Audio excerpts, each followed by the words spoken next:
Zanbra is built on the site of the old slave market, and the communion table stands on the very spot where the whipping post once stood. The world abound with such instances, as one has truly said, we might as well put our shoulders to the burning wheel of the sun and try to stop it on its flaming course as attempt to stop the circulation of the Bible. Concerning Voltaire's prediction of the extinction of Christianity and the Bible in 100 years, Giza and Nix point out that only 50 years after his death, the Geneva Bible Society used his press and house to produce stacks of Bible. Imagine that. Voltaire, who was an enemy of the Bible, who vowed his entire life to fight against the Bible and the spread of Christianity. He died, and his very home, which he lived in, was used as a printing press for the Geneva Bible to spread all over the world. Imagine that. The Bible's enemy come and go, but the Bible remain. Jesus was right when he said, heaven and earth will pass away, but my words will by no means pass away. That's taken from the Gospel of Mark 13, verse 31. True criticism. I could go on and on. They have unique in its teaching, prophecy. There is no other book that come close to the Bible in its prediction of prophetic events and themes. You also have history, character. It's unique in its character. I mean, there's so much of things I could read from this book here. Unique in its influence on literature. You have here unique in its influence on civilization. I mean, this is a real great book to read. The new evidence that demands a verdict. I mean, time would not allow me to read all of this thing, but just wanted to read some of those things to show the uniqueness of the Bible. But in closing, I would say one thing though about Islam and its rise. Look at the history of the founder of Islam. Islam was founded by Muhammad. There's so many things I would like to get into with regard to the life of Muhammad as compared to the apostles. I wouldn't even self-compare it with Jesus, because as far as the Koran is concerned, the Koran identifies Jesus as being without sin, but yet it identifies Muhammad as having sin. So it wouldn't even be fair to compare Muhammad to Jesus. He by no way meet that standard. But if you compare him to the life of the disciples, it's a different story. Because Muhammad was a very rotten and corrupt man in his passion. He married a 6-year-old child. Imagine this. This so-called prophet of Islam married a 6-year-old child by the name of Aisha, and consummated the marriage when she was 9 years old. Imagine a big hardback 50-something-year-old man having sexual relation with a 9-year-old child. Does that sound like any prophet? By today's standard, he would be classified a pedophile. He would be considered to be having sex with a minor. But that was okay back then. This is the lifestyle of this man. This man was so corrupt and so had no control over his passion and his desire for sexual gratification. He even went far as marrying his own adopted son wife. Imagine this, you married your own adopted son wife. This was the kind of rotten person this man was. Had so many women, had so many wives, but yet still they hail him as this seal of prophet, this great prophet. The man's life is rotten, the man's life is corrupt. big 50-something-year-old man having sex with a 9-year-old child, and you're calling that a prophet. In my book, that could never be a prophet. Because when you look at the life of the other prophets like Abraham, Isaac, and Isaiah, and even the disciples and them, their life was of more higher moral standard than Muhammad. Muhammad even went so far that he endorsed and encouraged having many wives. He had his own personal harem. One woman was not enough for him to be satisfied. Then you look at the treatment of women in Islam. Women are treated so terrible, is that they have to submit to this cruel, unjust treatment by these men. Not allowed to go in the public by themselves. They're not allowed to speak or communicate to anyone else besides the male members of their family or their father or their husband. They're not allowed to work or do jobs where they have positions above men to order them, to give them orders to do things. I mean, all of that is just the injustice that a woman has to submit herself. She has to cover herself, veil herself from head to foot, because, again, as Islam, Muhammad was a very lustful man. And the reason for this veiling of the women was to veil them, because at one time the account stated that Muhammad went to visit his son, his adopted son. And when he went, this adopted son wasn't home, but his wife was home. And she came out to the prophet kind of half dressed. And when he saw her, he lusted after her beauty. And that is the reason why he ended up marrying this woman. I think, what was her name? I can't remember. Her name starts with some Z. Z or Zania or some kind of thing. So, but this was the account, and you find the Hadith makes no secret of these things. Even Koran makes no secret of these things. Scholars of Islam makes no secret of, while they might have many varying justification for some of the shameful, scandalous lifestyle of Muhammad.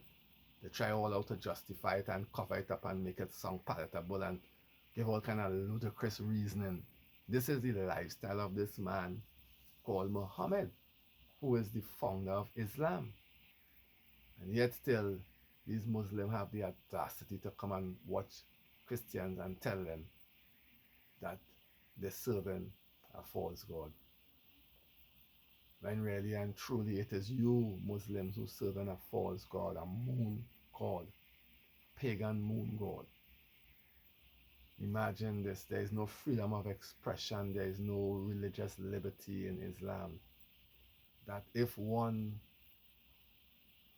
being a Muslim, convert to Christianity, the penalty is death. But if a Christian converts to Islam, there is no death penalty. There is no death sentence hanging over a Christian head because he chose to convert to Islam. But yet, a Muslim converting to Christianity is threatened with death, according to the Koran. So we see all of this thing which shows that Islam can never be the truth. Because the truth does not force itself onto people. God has not commanded any human being to put to death men because of their own religious conviction. There is no one, no Sharia laws, no nation or no one has the right to put anyone to death because of their conviction. The only nation that was given And that is the only nation, and there has never been another nation after that nation that was given that kind of authority. Was the nation of Israel, existing as a theocracy where God was the king and ruler of the people. And the reason why is because God would have revealed himself personally to the Israelites by delivering them out of Egyptian bondage, by performing miracles, by parting the Red Sea, and carrying them in the wilderness, and giving them instructions and telling them how to serve him and follow him. And he was the only one who commanded Moses that if someone did something contrary, or try to serve other false gods, or influence other, the penalty was death. And that was so because Israel as a nation had a personal revelation of God. God manifested himself to them. He called them. That was the only nation God ever personally called and revealed himself by divine miracles and wonders. And therefore the people had evidence and reason to know that God is God. Apart from Israel, when Israel fell as a nation, and they asked for Saul to be king, and Samuel told them, you have rejected God and chosen a man. And he told them the penalty or the consequences they would suffer as a result of rejecting God as their king, and wanting a man king over them like the other pagan nation. He told them how they would be oppressed by this king, and their sons and their daughter would go into slavery. And he mentioned the consequences that would happen as a result of what they did, and such did happen. So after that, you had no other nation have any authority to put anyone to death because of the conviction. The only nation had that was Israel, and we see the reason, the condition was because God personally came to them and revealed himself to them. Which other nation God ever did in that manner? Not Islam.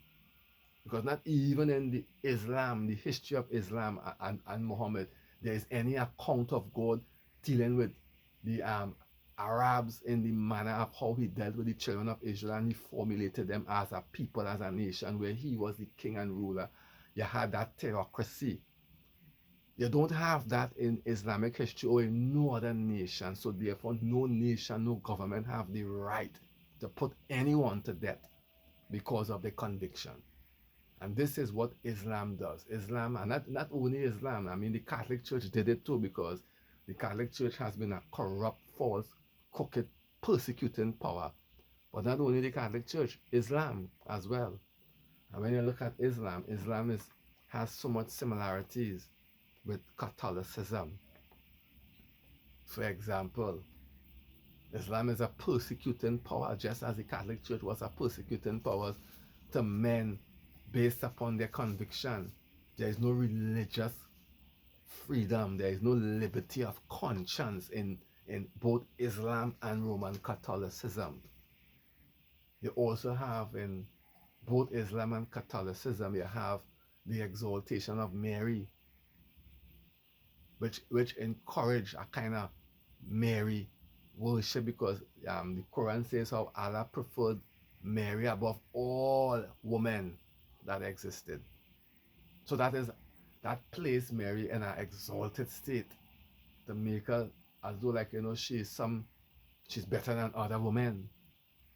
When the truth and fact is she's not really better than any other woman. The only thing is that she was a virtuous woman, and she was given the honor and privilege of being the mother of Jesus and so forth. But you find Islam puts that high honor upon her, just as the Catholic Church puts. Catholic Church even goes so far to call her the mother of God, as though there is any such thing as God having a mother. There is no mother of God. She's the mother of the man Jesus, right? The man who became flesh, God who became flesh, but she's not the mother of God. She's the mother of the humanity aspect of Jesus, because he was born through Mary. And then you have Islam having other similarities with other religion of ancient time. This idea of Jesus not being the Son of God is really a pagan Gnostical idea where they believe that this pure spirit can come. Allah is so pure and so far and so transcendent away from man. But when you look at the scripture, the Bible presents God or Jesus as, while yet far and transcendent, but yet nigh and near. That's why he's called Emmanuel, God with us. It is not a hard thing for God to tabernacle, to clothe or veil his glory in human flesh, that he could walk and talk and cohabitate with men. It's not a hard thing, but in Islam, it seems like that is too much of a hard thing for Allah to do. So you find that is the reason why Islam reject the idea of the Son of God, because that is a Gnostic teaching where God is so holy and so pure that he cannot come in contact of the physical world, because the physical world is corrupt. I mean, you have a lot of things that I could go on and share. But suffice it for now, this is what I would share for now. So until I decide to do some more presentation on Islam on different topics, you do your research, you look and see that the things that I'm saying, I'm not speaking falsely, I'm not trying to blaspheme anyone's religion. All I know, in Islamic point of view, they would see me as being a blasphemer, but then again, you could only blaspheme the true and living God. You can't blaspheme a false God. So to each his own. If you believe that Allah is God, so be it. But I don't believe that Allah is God, so therefore I cannot be a blasphemer, because Allah is really an ancient pagan idol, a moon god, and the evidence is there for anyone to see. So for now, that's me. Until another time. Peace.